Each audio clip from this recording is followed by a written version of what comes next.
The Pacific Ocean is more massive than we can imagine. If you were to drill a hole through the Earth starting from the coast of Chile and ending on the other side, you would still find yourself in the Pacific Ocean. The expanse of this ocean is almost beyond comprehension. In one of the many facts about our world, there are a total of 5 oceans, and the Pacific Ocean is by far the largest.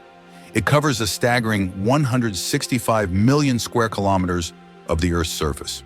To put that into perspective, the entire landmass of our world only covers 148 million square kilometers. This means that if you remove the other 4 oceans, the Pacific Ocean alone would still surpass all the mountains, deserts, forests, and islands combined. In this vast ocean, there are only a few tiny islands that appear like mere dots in this immense water body. And to top it all, most of these islands have never even been set foot on by humans.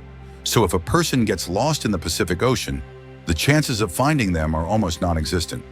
But today, you'll hear the true story of a man who got lost in this ocean, not for a few days or weeks, but for an unbelievable 440 days. Yes, this man accidentally set a world record for spending the most time alone in the ocean, a record that no one would want to break. This world record was set by a man named José Salvador Alvarenga, who survived in the ocean for 440 days, all alone on a tiny 7-foot boat.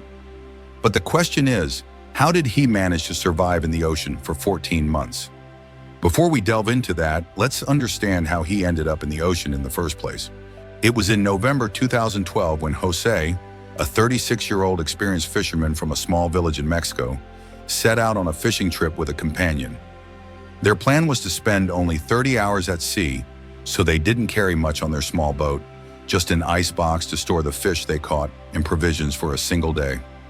Little did José know that the next 440 days would be the worst of his life.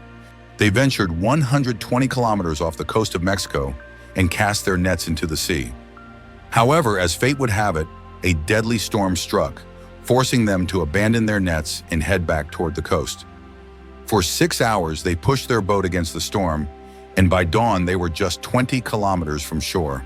They could even see their village, but their luck ran out when their boat's engine suddenly stopped working. Without an engine, they were at the mercy of the winds, which soon began to push them further away from the coast. Despite having a radio, they lost contact with the outside world when the battery died.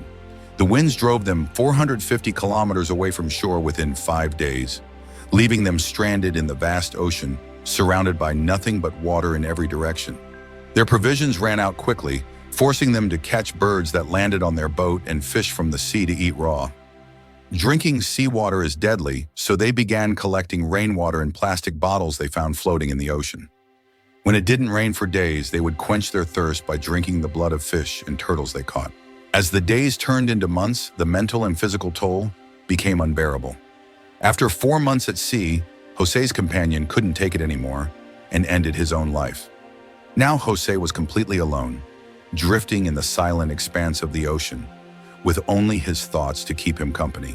6 months after leaving the coast of Mexico, José spotted a cargo ship in the distance. His hopes soared, but the ship did not see his tiny boat and sailed away, leaving him more desperate than ever. By the time he had been at sea for 11 months, he had traveled over 8,000 kilometers.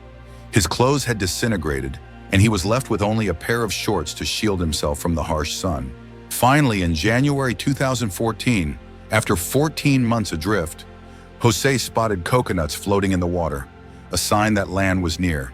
He swam towards a small island where he was rescued by a local resident. José had drifted to the remote Ebon Atoll in the Marshall Islands, over 10,000 kilometers from where he had started. Upon his return home, José published a book titled 440 Days, recounting his harrowing ordeal. However, he soon faced another challenge when he was accused of killing his companion, who had committed suicide during the ordeal.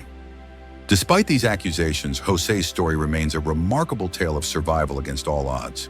We hope you enjoyed this video. Don't forget to like, share, and leave your thoughts in the comments. We'll see you in the next amazing video.